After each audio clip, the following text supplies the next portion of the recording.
Shalom Aleichem, meu irmão e minha irmã, como vão vocês? Hoje no nosso vídeo estaremos discorrendo sobre a batalha do bem versus o mal. Um tema muito interessante que nós resolvemos agora abordar para que você possa entender o que significa isso. Então, vamos começar tentando entender o que significa essa afirmação que ainda está tão presente nas nossas mentes e nos nossos corações. A pergunta é, como ocorreu e como ocorrerá esta batalha entre as duas forças regentes do universo? Será que nós entendemos o que quer dizer essa batalha do bem contra o mal? Será que nós compreendemos a amplitude disso? Vamos ver um pouquinho agora? Tem uma lenda que diz: a luta do mal contra o bem vem desde o Jardim do Éden, quando Satanás se aproximou da mulher e disse: é assim que Elohim disse? Não comereis de toda árvore. Diante da resposta confusa da mulher, o inimigo continuou: é certo que não morrereis. Nessas alturas da conversa, com toda a sagacidade do inimigo, todo o seu engano e mentira, a mulher cedeu à tentação, caindo ela e o seu marido e com eles a humanidade toda. Logo nesse primeiro momento, vamos perceber algo interessante. Não existe uma batalha do bem contra o mal, mas uma batalha do mal contra o homem. Na primeira ocorrência que nós temos notícia aqui de um embate entre forças, não é entre o Eterno e Satanás, mas entre Satanás e o homem. Isso é muito interessante nós percebermos, e você vai ver ao longo desse vídeo que há um engano quando se diz que é uma batalha do bem contra o mal, mas Satanás tem sempre procurado atingir o homem. E há uma pergunta: por que Satanás quer atingir o homem? Porque como ele não pode atingir o Todo-Poderoso, ele vai na coroa da criação do Todo-Poderoso, que somos nós. E quando ele nos atinge, como nós somos parte do Criador, uma centelha do Criador está dentro de nós, então ele logicamente estará atingindo ao Criador de tabela.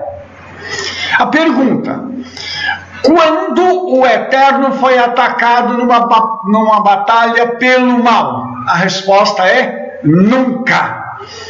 Por incrível que possa parecer, não existe registro na Bíblia, não existe registro na história, não existe registro em lugar algum dizendo que houve um confronto entre o Eterno e as forças do mal.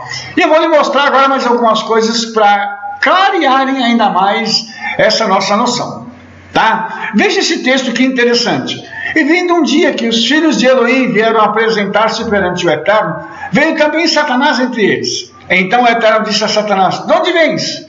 E Satanás respondeu ao Eterno e disse: de rodear a terra e passear por ela.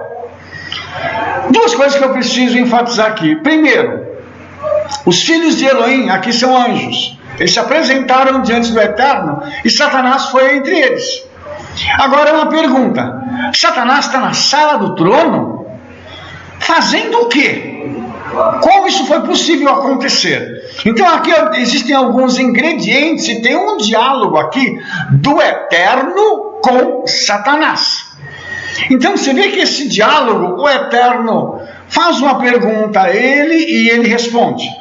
Isso tudo na sala do trono. Como é que isso está ocorrendo? Satanás primeiro não está no seu território, ele está no Olam Rabá, na eternidade. Satanás está aparentemente sozinho, ou seja, ele não tem um exército com ele. Satanás então não teve coragem de qualquer palavra agressiva contra o Eterno. Sabe o que isso mostra para mim? Que todas as vezes que Satanás tentou fazer alguma coisa contra o homem, ele precisou da aquiescência dos céus. Vamos ver isso? Na eternidade, Satanás age como um cãozinho manso diante do seu dono. Satanás está diante do Criador. Portanto, como é que ele vai se posicionar em relação a isso? Quietinho, com educação, sabe? Com mansidão, que nada disso é o perfil dele. nada disso é inerente à personalidade de Satanás, mas lá ele tem que se obrigar a agir assim, porque ele está diante do Criador. E nesse ínterim há um diálogo, e ali Satanás pede autorização para tocar em Jó. Eu te faço uma pergunta: se Satanás fosse tão poderoso, se o inferno fosse tão forte, se as trevas tivessem tanta autoridade como eles dizem ter, para que pedir autorização para o Eterno? A minha pergunta é: cadê a batalha? Esse era o momento em que Satanás, já na eternidade, no Olorá, podia dizer assim: vou trazer os meus exércitos para cá e nós vamos acabar com vocês. Mas não, ele age mansamente, cachorrinho. É isso que ele faz diante do Eterno. Ainda tem que pedir ordem para tocar na vida de um servo do Eterno, porque os que são dele são dele. Isso está mais do que provado. Mas os servos do Eterno, ele precisa pedir autorização, porque eles não pertencem mais a ele. Então ele tem que ir até a sala do trono e pedir autorização humildemente para poder tocar na vida de um servo do Eterno. E mesmo assim, Hashem impõe limites a ele, significando que até a sua autoridade é muito limitada. A história nos conta, as frustrações de Satanás. Aqui nós vamos falar de algumas tentativas frustradas. Primeiro foi a queda. Mesmo que o inimigo tenha conseguido derrubar Adão e a raça humana, ele não conseguiu o que ele queria, pois o Eterno, no seu infinito amor, proporcionou ao homem uma oportunidade de voltar para ele, receber o seu perdão e a vida eterna no Messias. Ou seja, Satanás falou assim: vou acabar com toda a criação do Eterno, com aquilo que ele tem de mais importante.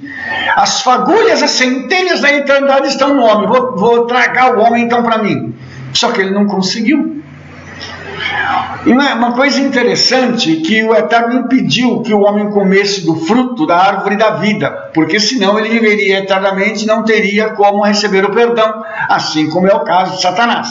Entendeu?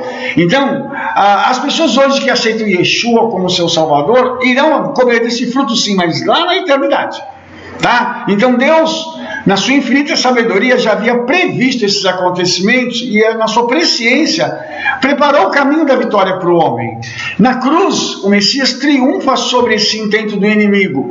Então, na primeira investida de Satanás, quando ele fala assim: ganhei, o Eterno pega, dá uma saída para o homem e diz para ele: só que não. E ele já, no primeiro momento, fica frustrado. E sabe por quê? Porque ele já começou falhando nas suas tentativas. E isso é típico do inferno.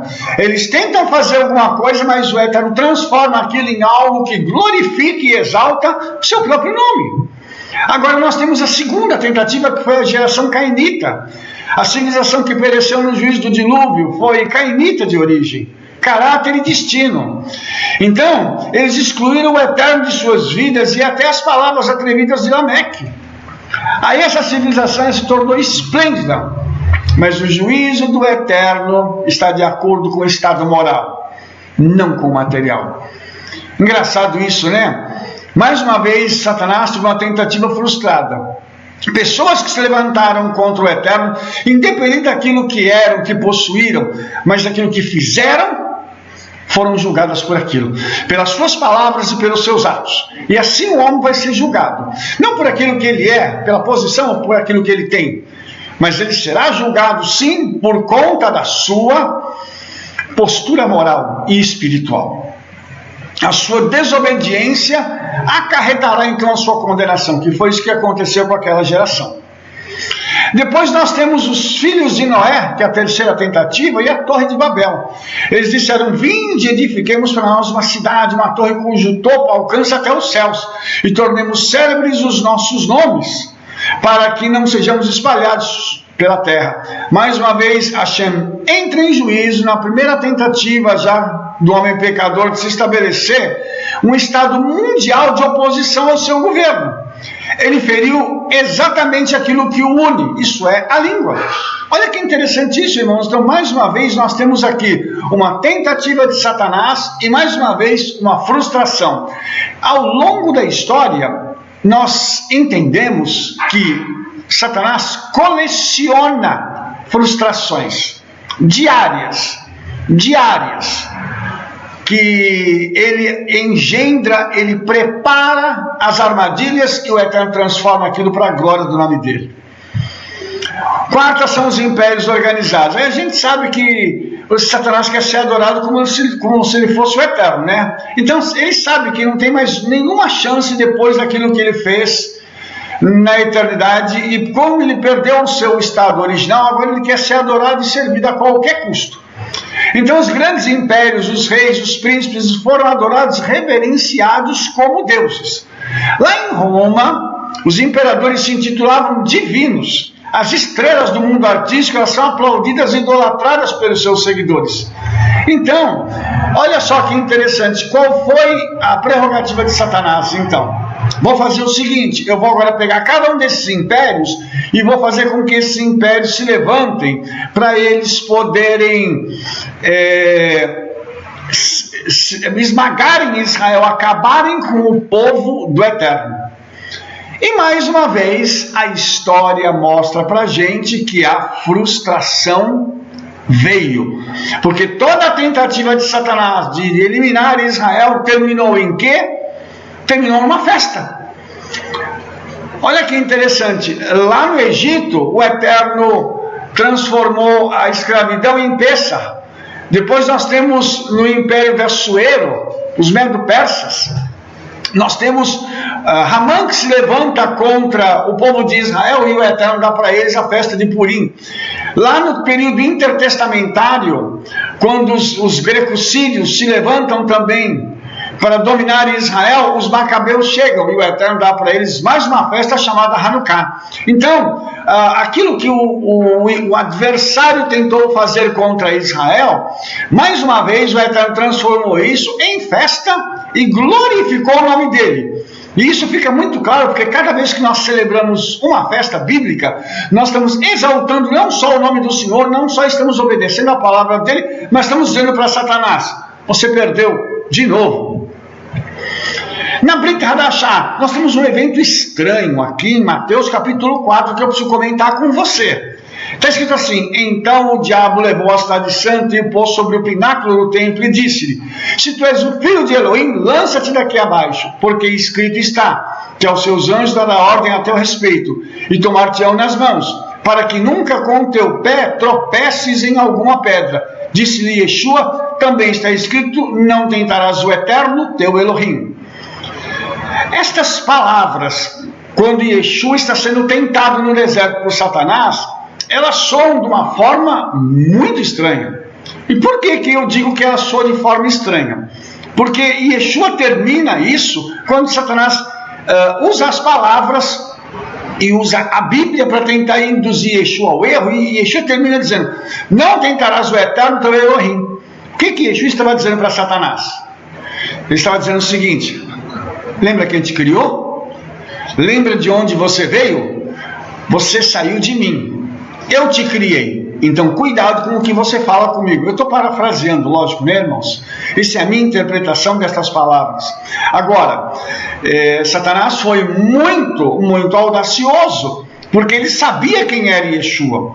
Então ele pensou, se eu conseguir derrubar Yeshua, eu acabo com o plano da redenção, e acabando com o plano da redenção, eu posso então tomar de assalto o Olam Rabá, porque o Messias terá falhado em sua missão, e eu então poderei voltar para o Olam Rabá como Senhor dos céus, da terra e do inferno. Só que deu errado de novo. Quando Yeshua chega e confronta ele entende e tem que curvar sua cabeça, humilhado, sabendo que ele está diante daquele que o criou. Agora, olha só isso aqui. Em Apocalipse 12, 7, 9, está escrito assim, e fez-se uma batalha no céu. Miguel e mais seus anjos combatiam contra o dragão, e combatiam o dragão e seus anjos, mas não prevaleceram. Nem mais foi o seu lugar achado nos céus. e foi lançado o grande dragão, a saber, a antiga serpente, chamado Diabo e Satanás, que engana todo mundo. Ele foi lançado na terra e os seus anjos foram lançados com ele. Amados, olha só, o Eterno não precisou fazer nada. O Eterno deu uma ordem para Miguel, ele deve ter dito assim: Miguel, vai lá e dá um jeito nessa trupe aí que está querendo tumultuar as coisas aqui no Olam Rabá. Miguel pega aqueles que estão debaixo do seu comando e eles simplesmente fizeram o quê? Eles foram expulsos, eles foram lançados do Olam Rabá. Então, mais uma vez, Satanás e os seus são subjugados. Ou seja, não há uma batalha. Há sim tentativas das trevas de prevalecerem, mas as maiores tentativas foram com o homem, e a única batalha que ocorre aqui é com outros anjos e não com o Eterno. E muito interessante a gente notar que mais uma vez o diabo está frustrado. Eu não sei se você já percebeu nos filmes que toda vez o bem ganha do mal. É engraçado isso, né? Que até o mundo secular sabe que Satanás vai ser derrotado, quanto mais nós que temos conhecimento da palavra do Eterno. Oh, Baruch Hashem Hakadosh Baruch Hu.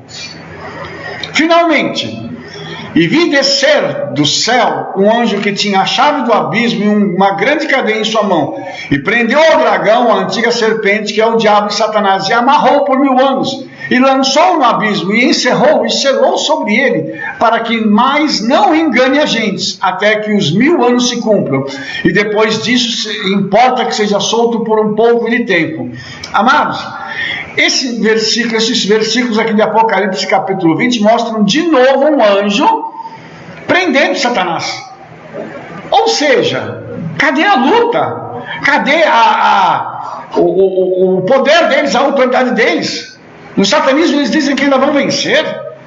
Ora, por favor, não existem evidências nenhuma de que eles algum dia vencerão alguma batalha. Mesmo que seja contra os anjos, eles não vencerão. Então, amados, fica aqui esse alerta. O adversário, ele vai vir contra a vida dos servos do Eterno, ele vai lutar contra os homens, mas ele nunca, jamais se atreverá a lutar contra o Eterno, muito menos contra Yeshua, porque o embate que ele teve com Yeshua, ele já foi derrotado. E a partir de então, ele sabe que todas as vezes que ele se encontrar com um servo do Eterno, cheio do Espírito Santo, em que houver um confronto entre o homem cheio do Espírito Santo e qualquer ser ligado às trevas, a vitória será do servo do Eterno. Aleluia! Isso mostra pra gente o quanto o Eterno é poderoso e Satanás não tem nada. Baruch Hashem, espero que você tenha gostado desse vídeo. Nós nos veremos no nosso próximo vídeo. Se você gostou, curta aí, favorite o nosso vídeo, clique no sininho para você receber as nossas recomendações. Fale para todo mundo do trabalho que nós estamos fazendo, espalhe essa notícia.